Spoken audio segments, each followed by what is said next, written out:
motivo. Quello che si chiede in questo momento è chiarezza innanzitutto, quindi noi certamente depositeremo una richiesta di commissione, perché è il modo, diciamo, in cui i consiglieri comunali riescono più facilmente a interagire più di uno, voglio dire, no? E per avere anche delle risposte concrete da più soggetti. E poi, insomma, ovviamente è chiaro, la motivazione ci deve essere. E ci può essere tempo breve per convocarla? Noi chiederemo con urgenza. Lei sa perché il comandante non è stato confermato? No. No. No. È rimasto sorpreso anche lei?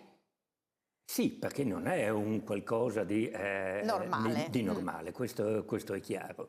Ci saranno delle motivazioni. Il rapporto tra i dirigenti e l'amministrazione comunale è un rapporto anche fiduciario, ancora di più col comandante della polizia locale, che ha un ruolo significativo all'interno della città. Anche noi aspettiamo le motivazioni. Quindi, quali sono i tempi?